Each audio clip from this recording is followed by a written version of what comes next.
What kind of a backward place do we live in where a murderer, who should have all his rights in prison removed, is allowed to marry? I mean, it's got to be a joke, right? And what kind of woman or person would put themselves up for this? I mean, it reminds me of the Catherine Tate sketch where she would only date people on death row. And only you would think nothing like this would actually happen in real life and that it was in no way realistic. And that's why it was funny. But the laughter ends when it becomes a reality.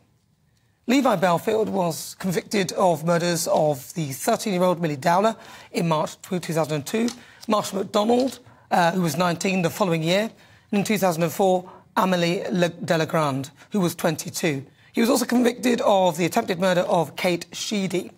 He then recently confessed to the killing of Lynn and Megan Russell after a bout with prison psychologists, first claiming responsibility for their murders last year, which he then took back only to sign a confession. Murders another man called Michael Stone is in prison for.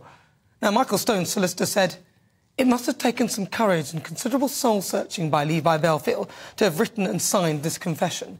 He went on to say, "It will hopefully bring closure to the families involved. Now the police need to respond and investigate these crimes afresh to effect closure for their families."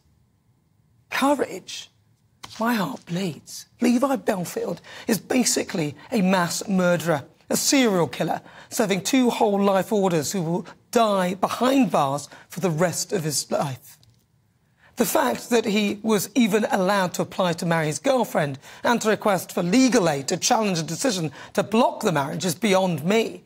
I mean, why the hell is the taxpayer stumping up money to pay for his legal fees? Apparently there are no current legal routes to block the marriage, but the Ministry of Justice acknowledged the pain and anger that the victims' families felt. I mean, you're not wrong, is it? Seriously? That would be seriously painful. I mean, another one. Double child killer and rapist Colin Pitchfork.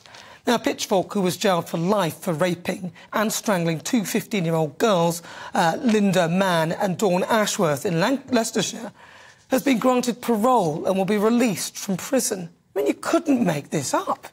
This country is weak when it comes to justice. Our police forces only until recently couldn't even be bothered to turn up to a burglary. But it irks me that serious criminals like this, when their crimes are proven that it is they who have perpetrated them, are released. It's madness.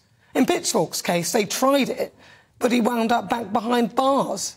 It is clear, in my view, that where there is no doubt that serial killers, in particular child killers, are found guilty, they should face the prospect of execution. I don't want to pay for these people anymore. It's time to bring back the death penalty.